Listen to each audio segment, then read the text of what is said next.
So this is gonna be a quick, short one here with me. This is more like a buyer's beware. Uh, I'm doing some port work on a set of Ls3 heads. This is one of them. I actually have another set here that I just got through knocking the guides out of it. And then they're getting glass beaded, and then I'll put in the new guides and stuff like that. So I'm getting this other set that I had was um, getting done. Now I'm gonna get done at the same time for another customer, and he got this head rebuilt. It was off another car. It was rebuilt. It had some decent springs on here or whatnot.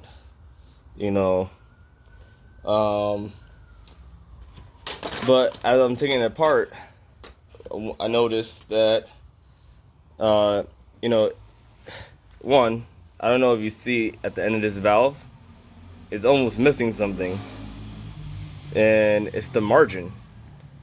Uh, this valve has almost no margin whatsoever, and then this is like a rebuilder valve, so they cut open the guides for a little bit larger, so a standard LS valve won't fit on these guides. Um, so that's gonna be it was gonna be a problem because I was gonna put new guides in it. But now these valves are pretty much one. I'm not gonna redo this motor, this head with these valves. This is gonna cost him a set of valves now for sure. Um, just because again, this 45 is cut right into the point where there's no margin, literally almost at all, and the valve is itself sits sunken in more than I think it should.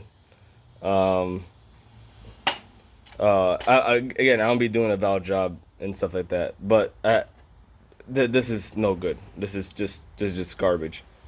And then as I'm going to pull out the last valve here, this exhaust valve is literally stuck in the guide. Now, if you look at the quality of the casting, I mean, it looks like it came off a decent running engine. There was no signs, at least that blatant, that something was wrong.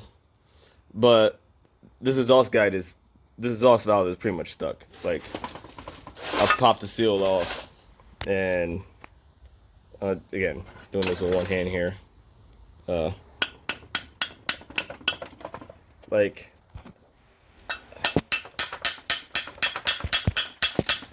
I'm gonna have to hammer, pretty much hammer it out and take it out. It's not stuck, but it was on a running engine. This was been stuck for sure, and it was again.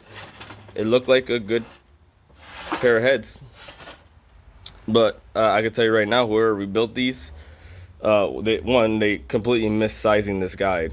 The valves that they used were trash, and this is just overall no good. It's gonna cost the customer more money now to get these heads done. But um, when they're done, when I'm finished with them, he's gonna have a nice piece. That being said, um, yeah. So more. This is just like a quick buyer beware. Just because it looks good doesn't always mean it is good. And as of late, something I've learned, man, just pull it apart.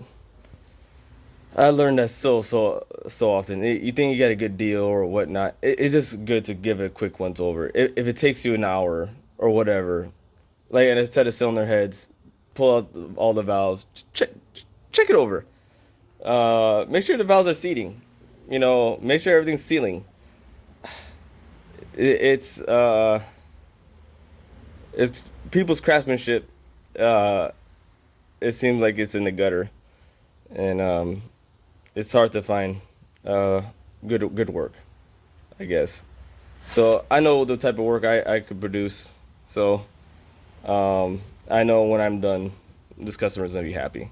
So, quick 5-minute video of what to look for. I still think he got a decent deal. I mean, he got these, I think, fairly cheap. So it's not like he's a total loss, but now he definitely have to add the cost of a new set of valves and stuff like that for his combination. I got one set of heads is going on a 402 stroker, and this one I believe may also be going on a stroker motor as well.